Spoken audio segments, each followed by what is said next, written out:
कि ये बेसिकली एक पिगमेंट है जिसको मैंने कहा कि this is the chlorophyll A. क्या है ये?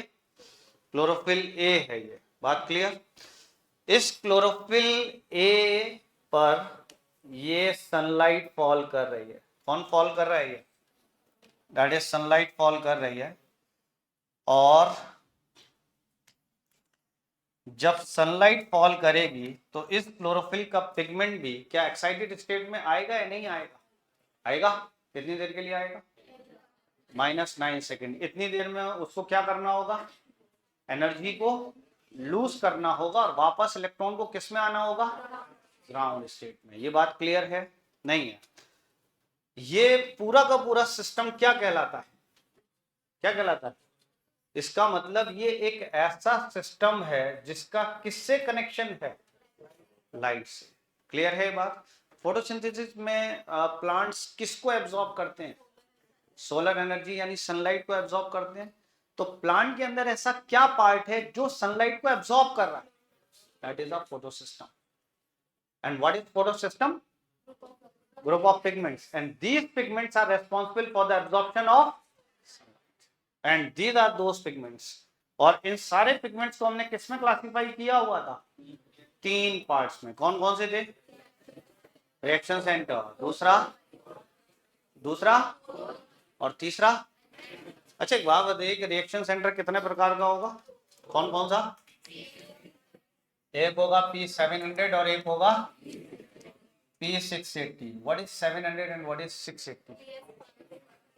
जी एग्जैक्टली के दैट इज द वेवलेंथ। के अगर सुनिए ध्यान से कि ये बिल्कुल तय है कि अगर रिएक्शन सेंटर P700 है इसका मतलब दिस इज PS कौन सा है? फर्स्ट। और अगर ये वाला है that is P680 this means PS second. लेकिन सवाल ये है कि ये 700 और 680 का मतलब क्या है? तो इसका मतलब this is lambda. What is lambda? That is the wavelength. Clear है बात? इसका मतलब अगर ये वेवलेंथ है तो इसका मतलब ये हुआ कि अगर ये क्लोरोफिल ए अगर इलेक्ट्रॉन को जंप कराता है किस लाइट पर? दैट इज 680 वेवलेंथ की लाइट पर अगर इलेक्ट्रॉन को जंप कराता है तो इसका मतलब ये कौन सा क्लोरोफिल ए है?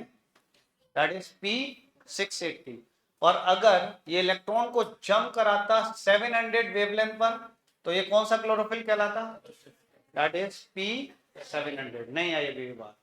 तो what is P680 and what is P700?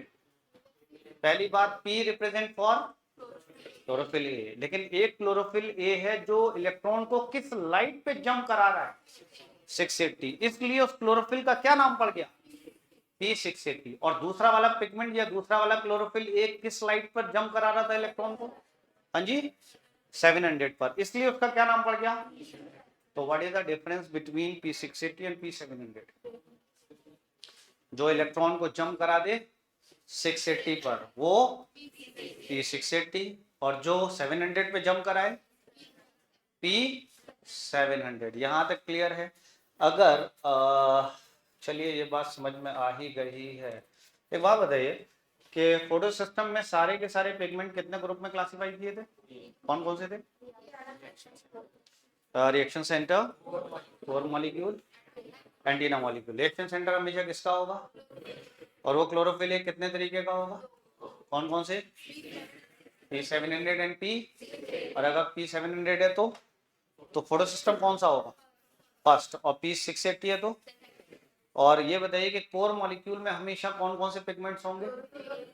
Chlorophyll A होगा और क्लोरोफिल बी होगा। और एंटीना मॉलिक्यूल में ए, बी और कैरोटीनॉइड्स है। अच्छा एक बात बताइए कि कोर मॉलिक्यूल और एंटीना मॉलिक्यूल को दोनों को एक साथ मिला के क्या कहते हैं?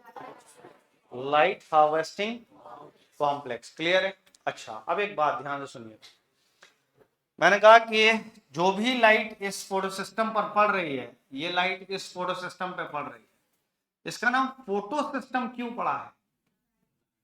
क्योंकि ये सिस्टम का रिलेशन किसके साथ में है? लाइट की वजह से, that is a sunlight. Clear?